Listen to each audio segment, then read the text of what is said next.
పెత్తందారులకు కావాల్సింది, పేదలకు కావాల్సింది కాదు, అభివృద్ధి అక్కర్లేదు, బటన్ నొక్కితే చాలని విచిత్రమైన రాజకీయాన్ని తీసుకొచ్చి నాశనం చేశారు. ఒక ఆర్థిక క్రమశిక్షణ లాగా దివాళా తీశారు. అభివృద్ధికి ఊతమవ్వక భవిష్యత్తును నాశనం చేశారు.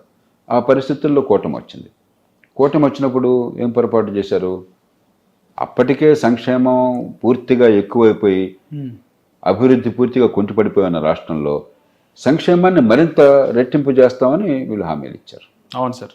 లేని డబ్బులు లేవు. అవును సార్. సహజంగా ఆర్థికంగా తీవ్రమైన సంకటం ఉంటుంది. సూపర్ 6 తీవ్రమైన సంకటం ఆర్థికంగా ఉంటుంది. కానీ మేలు ఏంటంటే చంద్రబాబు నాయుడు గారికి కానీ పవన్ కళ్యాణ్ గారికి కానీ క్రెడిబిలిటీ ఉన్నది.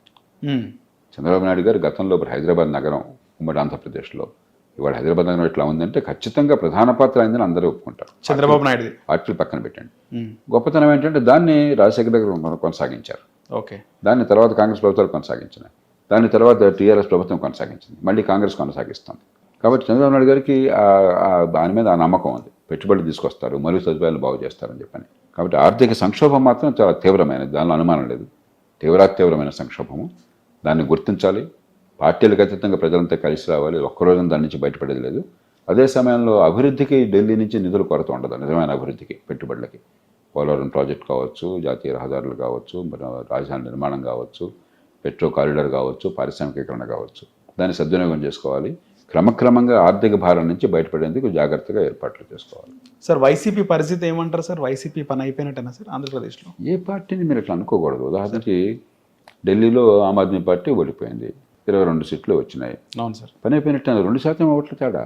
ప్రజాస్వామ్యంలో రాజకీయ శూన్యత ఉండదు. ఇప్పుడు ఉదాహరణకి ఢిల్లీలో కాంగ్రెస్ పార్టీ చాలా గట్టిగా సంస్థాగతంగా బలపడి ఆప్ పార్టీ బలం అంతా వారు తీసుకున్నారు. అప్పుడు ఆప్ పార్టీ పతనం కావచ్చు, అప్పుడు వారు ప్రధాన ప్రతిపక్షం కావచ్చు. అలా అవుతుంది. కానీ ప్రతిపక్షం లేకుండా ఉంటుంది అక్కడ. ఎవరు లేకపోతే మిమ్మల్ని తీసుకొస్తారు ప్రతిపక్షంగా. కాబట్టి ఇక్కడ కూడా మీకు వైకాపాకి 40% ఓట్లు వచ్చినాయి. మీరు మర్చిపోతున్నారు అది. వైసీపీకి నేను మొట్టమొదటి నుంచి చెప్పాను, ఎవరు నెగ్గినా ఎవరు నెగ్గకపోయినా వైసీపీకి 40% ఓట్లు గ్యారంటీ ఉంది. ఎందుకంటే సంక్షేమాన్ని పకడ్బందీగా అమలు చేశారు, దానిలో అనుమానం లేదు. కానీ అది తప్ప ఇంకేమీ చేయాలి. బటన్ నొక్కలతో ఇంకా పరిపాలన లేదనుకున్నారు. దివాళా తీసే పద్ధతులు, అవినీతి, గూండాగిరి ఇవన్నీ వచ్చినాయి. కానీ సంక్షేమ విషయంలో బ్రహ్మాండంగా చేశారు. 40% ఓట్లు ఉన్నాయి వాళ్ళకి. కాబట్టి ఒక ప్రధాన ప్రతిపక్షం 40% ఓట్లు ఉన్నప్పుడు మూడో పార్టీ పెరిగే పరిస్థితి కనిపించినప్పుడు కాంగ్రెస్ పార్టీ పెరిగింది అనుకోండి ఆంధ్రప్రదేశ్లో. సార్ దీన్ని అవకాశంగా తీసుకుని మరి రకరకాల వ్యూహాలతో ఈ వైసీపీ ఓట్లందరినీ ఆకట్టుకున్నారనుకోండి, అప్పుడు పరిస్థితి వేరుగా ఉంటుంది. అదేం కనిపించట్లా. కాబట్టి మీరు ఏ పార్టీని కూడా అది అంతరించిపోతుందని కూడా పొరపాటు అవుతుంది. సార్ అలాగే తెలంగాణ రాష్ట్రంలో 4th సిటీ నిర్మాణమే ధ్యేయంగా కాంగ్రెస్ ప్రభుత్వం ముందుకెళ్తుంది సార్. అది ఈ 4 ఏళ్ల లోపు సాధ్యమయ్యే అవకాశం ఉందంటారా సార్? ఇప్పుడు ఒక్కరోజు జరగకపోవచ్చు, కానీ మంచి పథకాలు వేస్తే కాలక్రమేణా భవిష్యత్తు జరుగుతుంది. కానీ నా ఆందోళన ఏమిటంటే అంతా హైదరాబాద్ చుట్టుపక్కల ఆలోచిస్తున్నారు. మంచిదే, మనంతా హైదరాబాద్లో ఉన్నాం. అవును సార్. అంటే ఇక మిగతా తెలంగాణలో వాళ్ళంతా కూడా చిన్న అల్పాదాయంతో 10,000, 12,000 రూపాయల వచ్చే వాళ్ళంతా కూడా హైదరాబాద్ పట్టుకు రావాలా?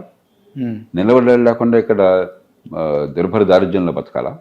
ఎక్కడో ఒక చోట ఉండి 15 కిలోమీటర్ల రోజు ప్రయాణం చేసి 10,000 కోసం పనిచేయాలా? ఒక్కరోజు పని లేకపోతే పస్తులు ఉండాలా? ఒక్కరోజు జబ్బు చేస్తే సంక్షోభం రావాలా? ఆలనా పాలన లేకుండా. అలా కాకుండా తక్కువ నైపుణ్యం, తక్కువ ఆదాయం వచ్చే వాళ్ళకి ఎక్కడిక్కడ ఉపాధి కల్పన కోసం చిన్న పట్టణాలు కూడా పెంచామనుకోండి, మీకు మీ ఊడి దగ్గరలోనే పట్టణం ఉన్నట్టయితే, అక్కడ ఉద్యోగం పనిచేస్తున్నట్టయితే ఆ ఆదాయం సరిపోతుంది. అక్కడ 15,000 వస్తే ఇక్కడ 50,000, 40,000 వచ్చినట్లు లెక్క. అక్కడ ఆలనా పాలన ఉంటుంది. మీకు తెలిసిన వాళ్ళు, బంధువులు, మిత్రులు, తెలిసిన వాతావరణం ఉంటుంది. మూడోది కుటుంబంతో కలిసి బతకగలుగుతాం. అవును సార్. ఇక్కడ ఒంటరిగా బతకాల్సి వస్తుంది. కాబట్టి ఎంతసేపటికి మనకు భూములు ఉన్నాయి కాబట్టి, మన ఇళ్ళు ఉన్నాయి కాబట్టి, మనం ఇక్కడ ఉంటున్నాం కాబట్టి ఈ హైదరాబాద్ ఒక్కటే అనుకుంటే హైదరాబాద్ని బాగు చేయాలి, హైదరాబాద్ని బాగా గర్వించేట్టుగా అభివృద్ధి చేయాలి. కానీ దాన్ని మిగతా ప్రాంతాన్ని ఎలా చేయకూడదు. దీంతోపాటు ఎక్కడికక్కడ చిన్న పట్టణాల అభివృద్ధి, తక్కువ నైపుణ్యం ఉన్నవాళ్ళు ఈ లేబర్ ఇంటెన్సివ్ ఇండస్ట్రీస్లో ఉపాధి కల్పన కోసం అక్కడ 15-20 వేలు వచ్చినా కూడా బ్రహ్మాండంగా వచ్చినట్లు లెక్క. అలాంటి ఉపాధిని పెంచే ఏర్పాటు గ్రామాలకు దగ్గరగా ఉన్న పట్టణాల్లో చేసి పట్టణీకరణ నమూనా మారకపోతే అంతా హైదరాబాదు అది మంచిది కాదు. సార్ అలాగే తెలంగాణలో 10 మంది బీఆర్ఎస్ ఎమ్మెల్యేలు కాంగ్రెస్ పార్టీలో చేరడం జరిగింది. ఇప్పుడు వాళ్ళు న్యూట్రల్గా ఉండిపోయారు సార్. వాస్తవానికి ప్రభుత్వానికి వ్యతిరేకంగా మాట్లాడుతున్నారు మహిపాల్ రెడ్డి కానీ, దానం నాగేందర్ కానీ. సుప్రీంకోర్టులో కూడా చాలా ఫైట్ నడుస్తుంది సార్. ఏం చెప్తారు? 10 మంది ఎమ్మెల్యేలకు సంబంధించి ఉప ఎన్నిక రాష్ట్రంలో రాబోతుంది అంటారా? అది నేను చెప్పలేను. మనకి ఏమైందంటే పార్టీ ఫిరాయింపు నిషేధ చట్టం అనేది పేరుకు పెట్టినా కూడా అధికార పార్టీలోకి ఫిరాయిస్తే ఏమీ కాకుండా చూసుకున్నారు. ఎందుకంటే స్పీకర్ చేతుల్లో అధికారాలు, అవును సార్. స్పీకర్ అధికార పార్టీకి చెందిన ఆయన. ఇవన్నీ కూడా నిజంగా మీరు చట్ట ప్రకారం చేయాలంటే, రాజ్యాంగ ప్రకారం చేయాలంటే 3 నిమిషాల్లో చేయొచ్చు. కానీ 3 ఏళ్ళు పోయినా, పదవి కాలం పూర్తయినా కూడా జరగకుండా చూస్తుంది. ఈలోపు ఎన్నికలు అయిపోతే జనం మర్చిపోతారు, మళ్ళీ ఎలక్షన్కి వెళ్తారు. అలా అయిపోతుంది. అందుకనే నిజంగా దీన్ని అమలు చేయాలన్నట్టయితే, మామూలుగా మిగతా అనర్హత ఉందనుకోండి, ఉదాహరణకి నేరస్తుడిగా శిక్ష పడింది, లేకపోతే దివాలా తీశారు, ఐపీ పెట్టారు, లేకపోతే మరొకటి, ఇలాంటి కారణాలు ఉన్నట్టయితే రాజ్యాంగం ఏం చెప్పిందంటే, ఎన్నికల సంఘం నివేదిక ఆధారంగా ఎమ్మెల్యే అయితే రాష్ట్ర గవర్నరు, ఎంపీ అయితే దేశ రాష్ట్రపతి ఆయన తొలగిస్తారు వాళ్ళని చెప్పారు. ఎన్నికల సంఘం ఇచ్చిన నివేదిక శిరోధార్యము అని చెప్పారు. ఆ రకంగా పెడితే అప్పుడు న్యాయం జరుగుతుంది. అది ఎలాగో పెట్టే ఆలోచన లేదు. కాబట్టి ఈ లోపల రాజకీయంగా వాళ్ళ బలం ఉన్నంతగా నడుపుతూ ఉంటారు. 4 ఏళ్ళు కూడా గడిచిపోతాయి అంటారు సార్. ఇక 4 ఏళ్ళు గడుస్తుందో కాదు, చూద్దాం ఏమవుతుందో. కానీ చాలా చోట్ల మన అనుభవం ఏంటంటే, పెద్దగా ఈ పార్టీ ఫిరాయింపు నిషేధం కాగితం మీదే కానీ ఇంతవరకు పనికొచ్చిన దాఖలాలు లేవు. పార్టీ ఫిరాయింపులు ఆగిన దాఖలాలు కూడా లేవు. సార్ గతంలో అటు బీఆర్ఎస్ ఉన్నప్పుడు బీఆర్ఎస్ టీడీఎల్పీని విలీనం చేసుకుంది, సిఎల్పీని విలీనం చేసుకుంది సార్. కానీ ఇప్పుడు వాళ్ళు చాలా టఫ్ ఫైట్ చేస్తున్నారు సార్ అక్కడ సుప్రీంకోర్టులో. అదే ఇప్పుడు ఎవరి సందర్భాన్ని బట్టి వాళ్ళ ఆలోచన మారుతూ ఉంటుంది. నీవు నేర్పిన విద్య నిర్దాక్షణ వీళ్ళు అంటారు, మేము ఇంకో రకంగా చేసాం, మీరు మరి అన్యాయం చేశారని వాళ్ళు అంటారు. ఇది మామూలు. సార్ బీఆర్ఎస్ మొన్న లోక్సభ ఎన్నికలకు సంబంధించి బీఆర్ఎస్ చాలా చోట్ల మెజారిటీ కోల్పోయింది సార్. కాంగ్రెస్ వర్సెస్ బీజేపీగా ఉండే. అలాంటిది బీఆర్ఎస్ మళ్ళీ పుంజుకుంది, చాలా యాక్టివ్గా. ఒకవైపు కవిత, మరోవైపు కేటీఆర్. నేను చూస్తే కవిత కేసీఆర్ పాలన ఐఫోను, రేవంత్ రెడ్డి పాలన చైనా ఫోన్ అని చెప్పి ఆమె కామెంట్ చేసింది. అంటే నలుగురు వాళ్ళు ఫైట్ చేస్తున్నారు సార్, కౌంటర్స్ ఇస్తున్నారు. వేరాజ్ కాంగ్రెస్ లో రేవంత్ రెడ్డి ఒక్కరే కౌంటర్ ఇస్తున్నారు. వ్యక్తిగతమైన రాజకీయాల్లోకి వెళ్ళవన్నీ వాళ్ళ పార్టీ వ్యూహాలు వాళ్ళు చూసుకుంటారు, నాకు అనవసరం. కానీ మనం గుర్తించాల్సింది ఏంటంటే సార్, మన ప్రజాస్వామ్యంలో, మన ఎన్నికల వ్యవస్థలో ప్రధానంగా 2 పార్టీలకే స్థలం ఉంది. అందుకే నేను అసెంబ్లీ ఎన్నికల ముందు చాలా స్పష్టంగా మళ్ళీ చెప్పాను, నిజమైన పోటీ జరుగుతోంది టీఆర్ఎస్కి ఇంకో పార్టీకి మధ్య కాదు, కాంగ్రెస్కి బీజేపీకి మధ్య. ఏ పార్టీ రెండో పార్టీకి నిలబడితే వాళ్ళు ప్రధాన ప్రతిపక్షం అవుతారు, అప్పుడు ఎన్నిక టీఆర్ఎస్కి వాళ్ళకి మధ్య అవుతుంది. అప్పుడు మొదట్లో కొంతకాలం పాటు బీజేపీ అనిపించారు ఉప ఎన్నికల వాటిలో. అవును సార్. కానీ జనరల్ ఎలక్షన్ వచ్చేసరికి బీజేపీ వెనక్కి వెళ్ళింది. అవును సార్. ప్రజల మనసులో కాంగ్రెస్, కాబట్టి ప్రధాన పోటీ కాంగ్రెస్కి. అలా ఇప్పుడు కూడా కాంగ్రెస్ అధికారంలో ఉంది. అవును సార్. ప్రధాన పోటీ జరగబోయేది ముందు మొట్టమొదటి స్థాయిలో పోటీ బీజేపీకి, టీఆర్ఎస్కి, లేదా బీఆర్ఎస్కి మధ్య. అంటే ప్రజల దృష్టిలో రెండో పక్షం ఎవరని. అప్పుడు ఆ తర్వాత ఎవరైతే రెండో పక్షంగా వస్తారో కాంగ్రెస్కి వాళ్ళకి మధ్య పోరాటం జరుగుతుంది. అప్పుడు సహజంగానే ఎవరి ప్రయత్నాలు వాళ్ళు చేసుకుంటారు. Okay sir. సార్ ఫైనల్గా రాష్ట్రంలో రీసెంట్గా జరిగిన ఒక చిలుకూరు బాలాజీ టెంపుల్లో ప్రధాన అర్చకుడు రంగరాజన్ పైన హిందూ ముసుగులోనే వెళ్ళి వాళ్ళు బెదిరించడము, వాళ్ళ సైన్యంలో చేరాలి అని చెప్పి ఆయన పైన కొంచెం భౌతికంగా కూడా దాడి చేయడం జరిగింది సార్. మీరు కూడా చూసి ఉండొచ్చు. ఇప్పుడు ఇవాళ పేపర్లో కొంచెం హెడ్డింగ్ చూశాను నేను, నాకు వివరం తెలియదు సార్. ఖచ్చితంగా హింసను ఎవరు ఏ సందర్భంలో ప్రయోగించినా కూడా దాన్ని మనం తీవ్రంగా నిరసించాలి. ప్రజాస్వామ్యంలో హింసకి తావులేదు. ఒకవేళ మీకేమన్నా ఆందోళన ఉన్నా కూడా, అభిప్రాయ భేదాలు ఉన్నా కూడా, నాకు తెలియదు ఇక్కడ విషయం ఏంటో కూడా సార్.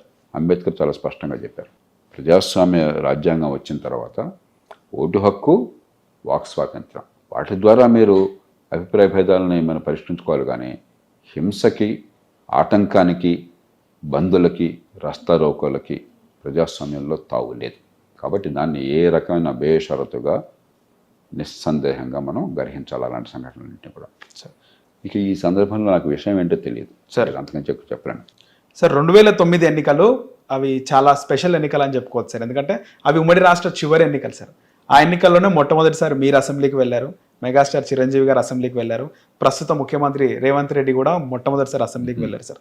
ఆ రోజు అసెంబ్లీ వాతావరణం ఏ విధంగా ఉండే సార్? అప్పుడు 2 రకాలుగా. అప్పుడు తెలంగాణ ఉద్యమం ఉధృతిలో ఉన్నది. రాజశేఖర గారు పోగానే, రాజశేఖర గారు ఉన్నంతకాలం ఒక రకంగా ఉండేది, కొద్ది కాలమైన ఉన్నది.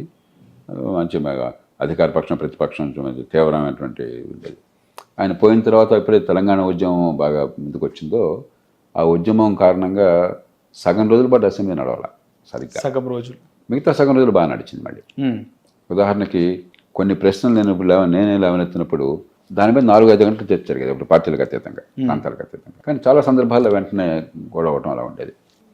రెండోది, ఉన్నంత మేర ఖచ్చితంగా ఒక ప్రమాణంలో కొంత చర్చ, కొంత పార్టీల మధ్య కొద్దిగా అభిప్రాయ భేదాలను కూడా సామరస్య వాతావరణము, కొన్ని నిబంధనలు పాటించడం ఉండేది. మరీ బస్తీ మీద తొడగొట్టి అది అప్పుడు కూడా కొంత ఉంది, కానీ అది ఉన్న కొద్దిగా చెడిపోతుంది. పరిశ్రమ పదజాలం వాడటం, ఒకరినొకరు అవమానించుకోవటం, బూతులు తిట్టుకోవటం, అది ఉన్న కొద్దిగా ఎక్కువ అవుతుంది. అనుకున్నారా సార్ ఇప్పుడు ముఖ్యమంత్రి అంటే రేవంత్ రెడ్డి ఈ స్థాయికి వస్తాడు అని అనుకున్నారా సార్ ఆయన మాట్లాడేటప్పుడు? కానీ రేవంత్ రెడ్డి గారు మొదటి నుంచి కూడా చాలా ఏమైనా డైనామిక్ పర్సన్, బాగా అంబిషన్ ఉన్న మనిషి, కష్టపడే మనిషి, నాయకత్వాన్ని కోరుకున్న మనిషి. కాబట్టి రేవంత్ రెడ్డి లాంటి వాళ్ళు రాజకీయంగా ఎదుగుతారన్న విషయంలో ఎవరికి పెద్ద అనుమానం లేదు. సరే, ఎవరు ఏ పదవిలోకి వస్తారని ఖచ్చితంగా ఎవరు అంచనా వేయలేరు. Right sir. కానీ ఆయన ఏదో మామూలుగా కూర్చున్న మనిషి కాదు. ఆనాడే స్పష్టంగా అది అర్థమవుతుంది. వాస్తవానికి ప్రభుత్వానికి అంటే రేవంత్ రెడ్డి అన్నిటికీ ఆయన కౌంటర్ ఇచ్చుకుంటూ పోతున్నాడు సార్. మంత్రులందరూ ఎప్పుడో ఒకసారి రియాక్ట్ అవుతున్నారు. వాస్తవానికి అందరి అనుకుంటున్న మాట ఏంటంటే రేవంత్ రెడ్డికి పాలన చాతనవ్వట్లేదు, ఆయనకు పెద్దగా ఆయనకు అనుభవం లేదు అంటున్నారు సార్. మీరేమైనా భవిష్యత్తులో కానీ ప్రభుత్వానికి ఏమైనా మీకున్నటువంటి అనుభవాన్ని షేర్ చేసే అవకాశం ఉంటుందా సార్? రోజు నేను చేస్తున్నా కదా ఇప్పటికి, అంటే నేరుగా సార్. ముఖ్యమంత్రి గారికి, ఏ ముఖ్యమంత్రిని కూడా నేను రాజకీయంలో ఉన్న వాళ్ళని తక్కువగా అంచనా వేస్తాం. మీకు చాలా తెలివితేటలు, ఎంతో కొంత సమాజం పట్ల అవగాహన, కొంత మమకారం, మంచి జరగాలన్న కోరిక, అన్ని వర్గాలను కలిగిపోయే శక్తి లేకపోతే రాజకీయంలో ఇంతకాలం నిలదొక్కుకోవాలి ఎవరు కూడా. రాజకీయం బయట ఉన్నవాళ్ళు చాలా తేలిగ్గా వీళ్ళు చాలా ఏం తెలియదు, చదువు లేదు, వాళ్ళకి బుర్ర లేదు అంటే అనుకుంటారు. ఇది వాస్తవం కాదు. ముందు మనకు కొంచెం రాజకీయ పార్టీలో అభిప్రాయ భేదాలు ఉండొచ్చు. వాళ్ళు చేసిన దాన్ని తప్పు చేస్తే విమర్శించవచ్చు, నేను విమర్శిస్తాను. కానీ రాజకీయాన్ని చులకనగా చూడద్దు. రేవంత్ రెడ్డి గారు 2009 ఎన్నికయ్యారు. అవును సార్. అప్పటి నుంచి అసెంబ్లీలో, లోక్సభలో ఎన్నికవుతూనే ఉన్నారు. అవును సార్. మరి ఆయన పార్టీ కాకుండా కాంగ్రెస్ పార్టీలోకి వెళ్ళి నాయకత్వాన్ని తీసుకున్నారు. ఎన్నికల్లో గట్టిగా పోరాడారు, ప్రజల మద్దతు పొందారు. వీళ్ళందరినీ మీరు చులకనగా అనుకుంటే ఎట్లాగా? వాళ్ళకి ఏం అసలు అవగాహన ఉండదు, వాళ్ళకి ఏం తెలియదు అనుకుంటే ఎట్లాగా? ఏ పార్టీ అయినా సరే.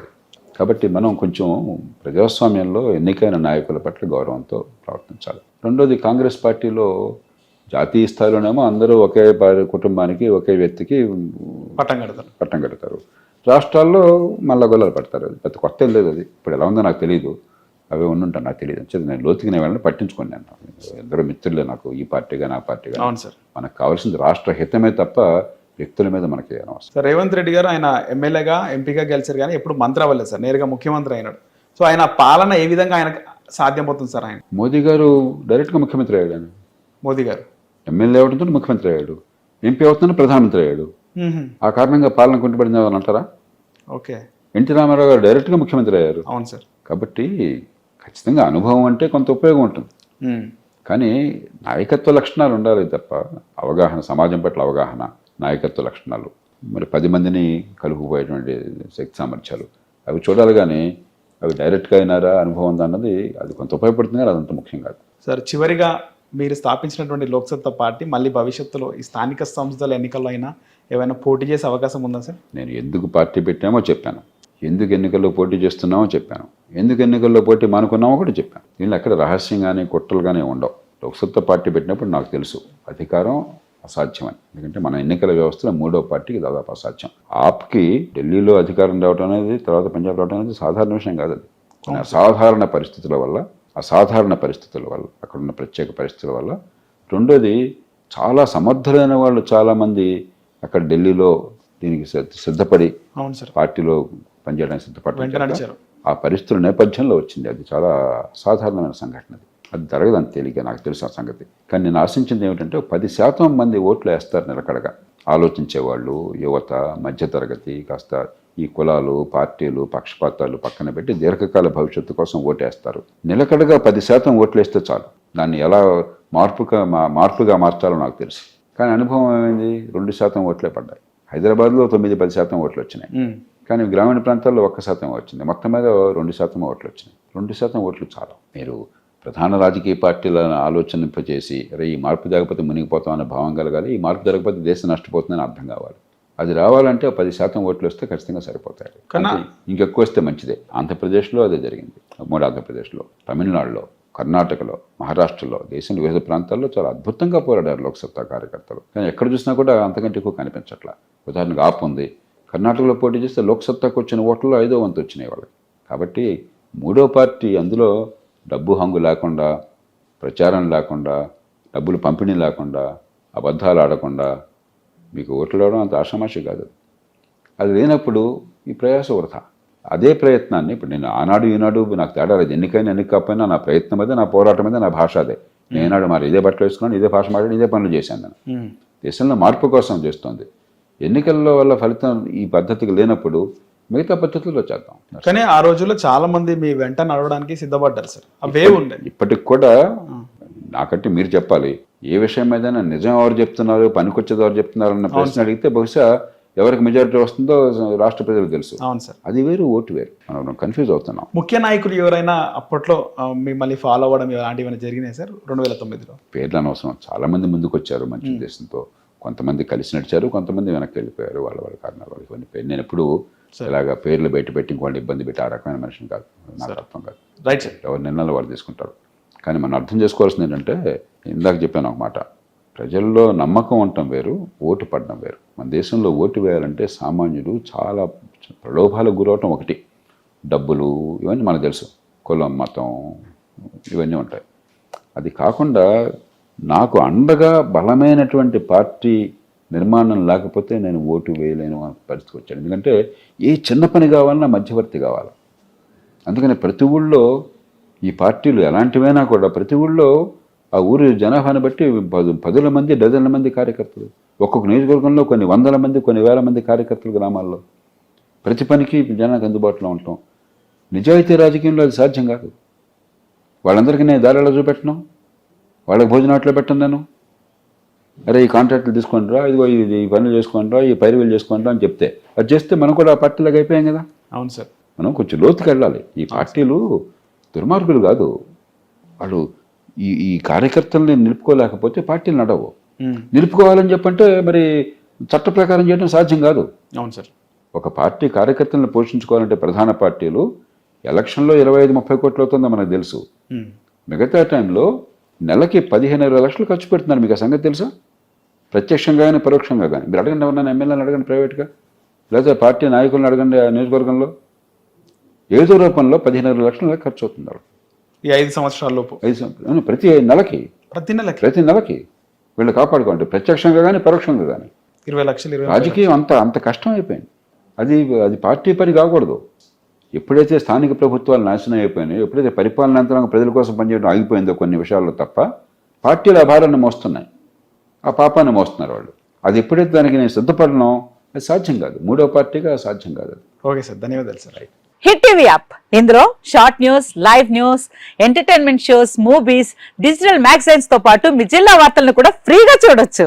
అంతేకాదు కేజీ నుంచి పీజీ వరకు విద్యార్థులకు స్కాలర్షిప్ కూడా అందిస్తున్నాం. ప్రతి వారం 10 మందికి లక్కీ డ్రా ద్వారా ఒక్కొక్కరికి 10,000 రూపాయలు అందిస్తున్నాం.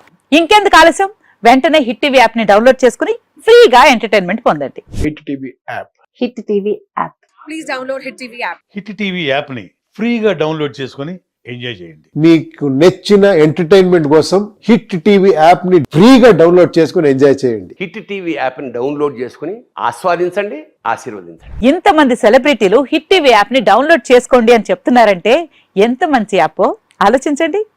అమెరికా అమెరికాలో చదవాలనుకునే వాళ్ళకి విశ్వసనీయమైన పేరు మన శౌర్య కన్సల్టెన్సీ. UK లో 1 year masters, UK లో 1 year masters, 2 years work permit up to 5 years visa. Contact Saurya Consultancy. Contact 89851 89851.